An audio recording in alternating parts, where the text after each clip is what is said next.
एकनाथ महाराजांचे चरित्र भाग 27. जणे अर्चिले द्विज देवासिने मे, जणे तारिले विश्व हे रामनामे, सदा सेविजो सद्गुरु मोक्षदाता, नमस्कार माझा सद्गुरु एकनाथा. अवधूत चिंतन श्री गुरुदेव दत्त दत्तात्रय जनार्दन श्री एकनाथ महाराज की जय.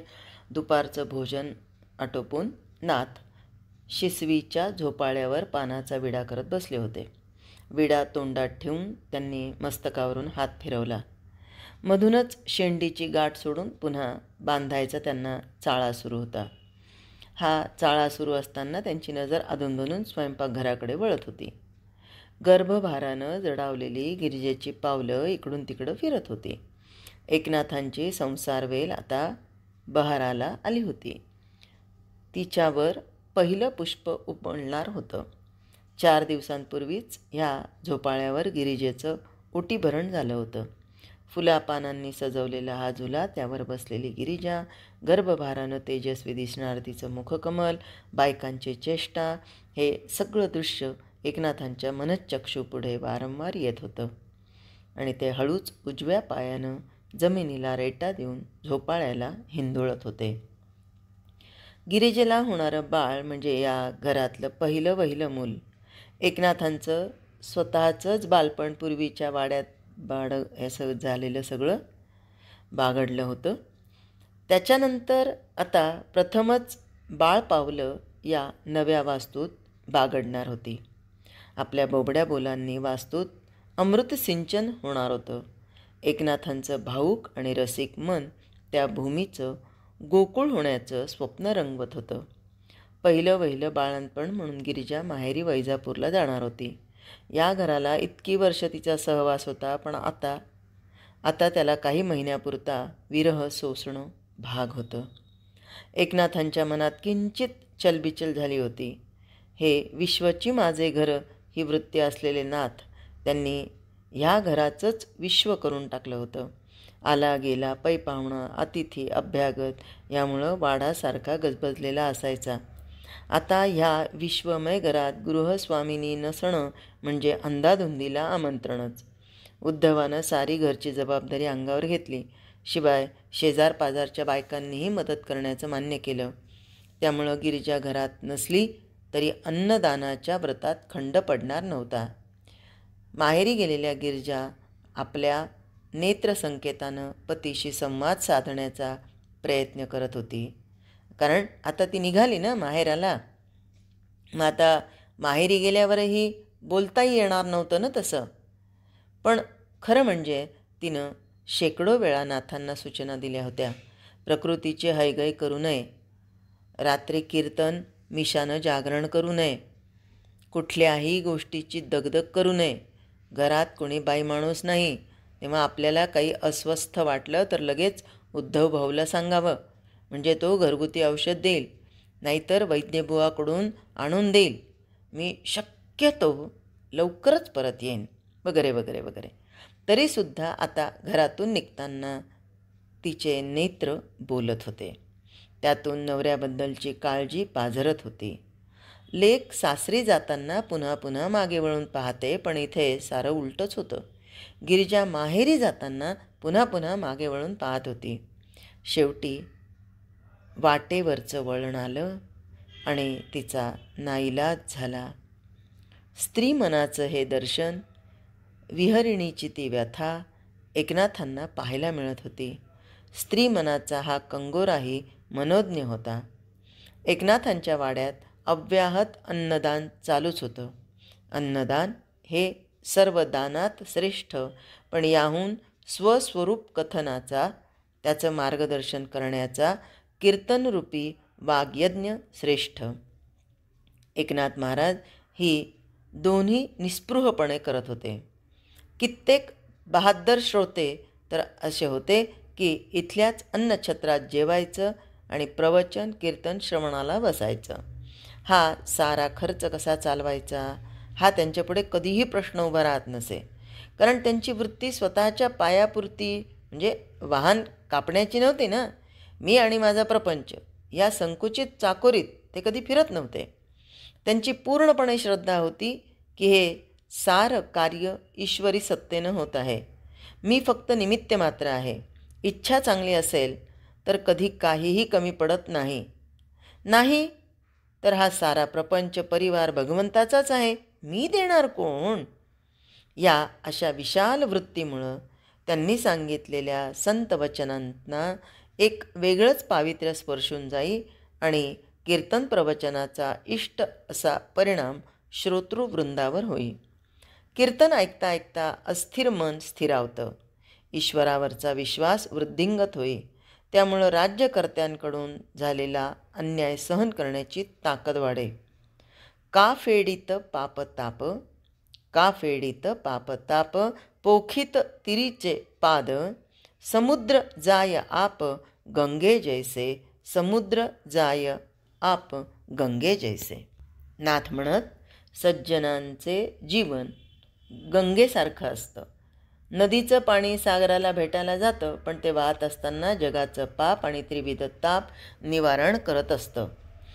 काठांवर असलेल्या वृक्षांना जलसिंचनानं संजीवन देतं आणि मग गंगा सागरास मिळते. त्याप्रमाणे आत्मस्वरूपाची प्राप्ती झालेले थोर पुरुष आपल्या सहज बोलण्यानं, सहज आचरणानं आर्त लोकांचं दुःख दूर करतात. संसार बंधनात अडकलेल्यांना सोडवतात आणि आपला जीवनपथ चालत राहतात.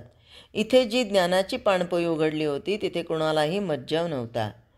ज्याची इच्छा असेल त्यानं यावं, ते ज्ञानामृत पान करावं आणि तृप्त व्हावं, असं हे ज्ञानाचं सदावर्त तिथे चालू होतं.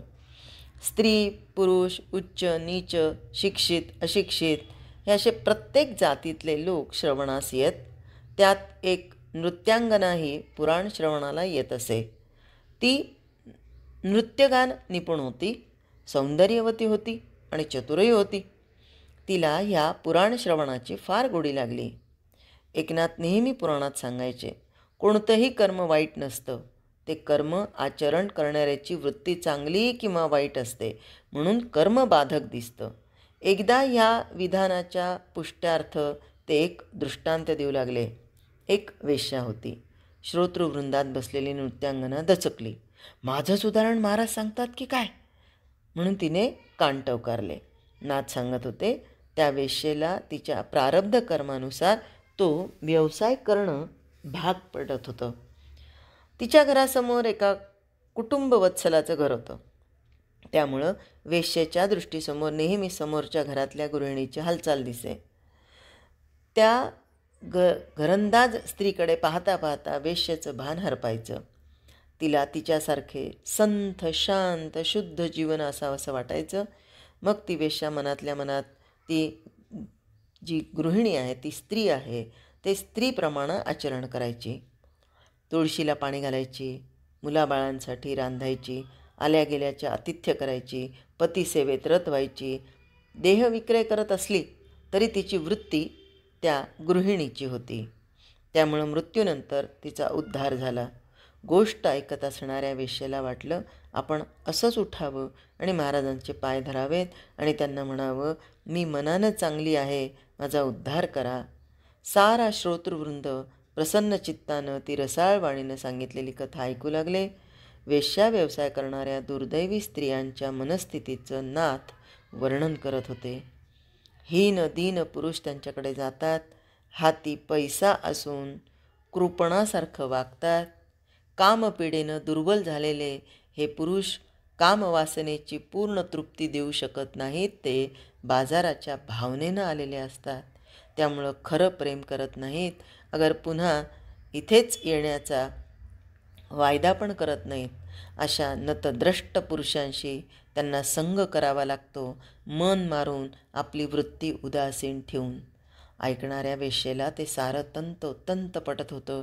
जणू तिचं स्वतःचंच हे अनुभव ते सांगत होते.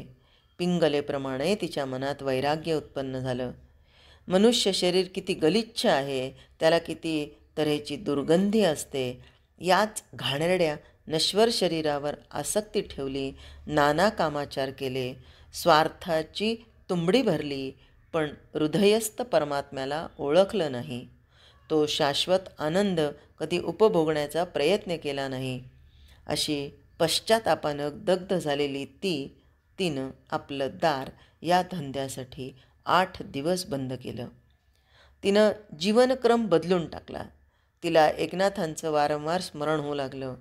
श्रवण अमृतपानाची चव रेंगाळू लागली. तिला वाटलं त्या पुण्यपुरुषाचे पाय एकदा तरी धरावेत, त्यांच्या पदस्पर्शानं पुनीत व्हावं. पण हे घडणार कसं? या पापसदनात हे पवित्र चरण येणार कसे? तिची तळमळ अशी वाढू लागली. तिला वाटलं आपपरभावाचा स्पर्शही नसलेल्या एकनाथ महाराजांना माझ्या घरी येण्यास काय हरकत आहे? त्यांच्याकडे अन्नदान प्रसंगी भेदभाव नसतो, कीर्तनाच्या वेळी कुणालाच प्रतिबंध नसतो. मग माझ्यासारख्या नगण्य बटीक स्त्रीकडे यायला त्यांना काय हरकत असावी? माझा शुद्ध भाव त्यांना कळणार नाही का? शुद्ध भावानं दिलेली उष्टी बोरं रामानं खाल्ली, शुद्ध मनानं दिलेली केळाची सालं श्रीकृष्णानं खाल्ली, मग शुद्ध मनानं केलेली माझी इच्छा पूर्ण होणार नाही का? निदान प्रयत्न तरी करून पाहावं, काय हरकत आहे? ती दृढ संकल्पानं आपल्या घराच्या दारात येऊन उभी राहिली. एकनाथ उद्धवासह गोदा स्नान करून परतले होते. त्यांना पाहताच ती भाववेडी वेश्या धावत पुढे आली. अत्यंत नम्रतेनं म्हणाली, महाराज महाराज, आपण आपली पदधुली माझ्या घरात झाडाल काय? माझी वास्तू पवित्र होईल, मी कृतार्थ होईन. आपल्याच विचारात मग्न आलेले नाथ क्षणभर दचकले. त्यांना लगेच लक्षात आलं की इथे वेश्येची माडी आहे, पण या वेश्येचा भाव इतका भोळा आणि शुद्ध आहे की मला तिच्या विनंतीला नकार देणं अशक्य आहे. एकनाथांनी उद्धवाकडे पाहिलं. तो नतमस्तक होता. जणू त्याला देवता तुल्य असलेल्या नाथांना काहीही सांगायचं नव्हतं, फक्त त्यांना सर्व भावे अनुसरायचं होतं. एकनाथ बिनदिक्कतपणे ताठ्ठमानेनं त्या वेश्येच्या घरात शिरले. त्यांच्या पाठोपाठ उद्धव होताच. ढळढळी दिवसा उजेडी नाथांसारखा सत्शील पुरुष वेश्येची गाडी चढतो आणि त्या माडीवर अबा वेश्येची माडी चढतो. हे केवढं अब्रह्मण! ज्याने त्याने माडी चढताना पाहिलं त्यांनी लागोलाग या गोष्टीचा गावात अगदी बभरा केला. म्हणजे काय ही बातमी, म्हणजे काय चटकदार बातमीचं चर्वित चर्वण होऊ लागलं. एकनाथांसारख्या अजान शत्रूशी शत्रुत्व करणारे महाभाग या प्रतिष्ठान नगरीत होतेच. त्यांना तर हे रुचकर खाद्यच मिळालं. एकनाथ आपल्या प्रवचनात सर्वत्र समभाव सांगायचे, ईश्वर प्राप्तीचा अधिकार सर्वांनाच आहे हे प्रतिपादन करायचे आणि त्यामुळं काही मंडळींना समाजातली आपली प्रतिष्ठा कमी होते, आपला वरचढपणा राहत नाही असं वाटायचं आणि ती मंडळी एकनाथांशी निष्कारणच वैरभाव दाखवायची. हो, अशा मंडळींना आजची बातमी म्हणजे हाती कोलीत मिळाल्यासारखंच होतं. अहो विसवण्णा ओ तो एक्या म्हणे दिवसा उजेडी ते वेश्येची माडी चढला. आता मात्र खरंच झाला हो. काही ताळ, काही तंत्र. बायको गेली बाळणपणाला माहेरी, लग्गा साधला. काय हो ही भीड मुरवत कसली आली हो? आहेत कीर्तन प्रवचन, शेवटी पुराणातली वांगी पुराणातच राहतात. अहो कामण्णा, कामातुरानाम भयम न लज्जा म्हणतात ते काही खोटं नाही हो. शिवाय संगतीला तो सासूरवाडीचा चेला उद्धव आहेत म्हणे.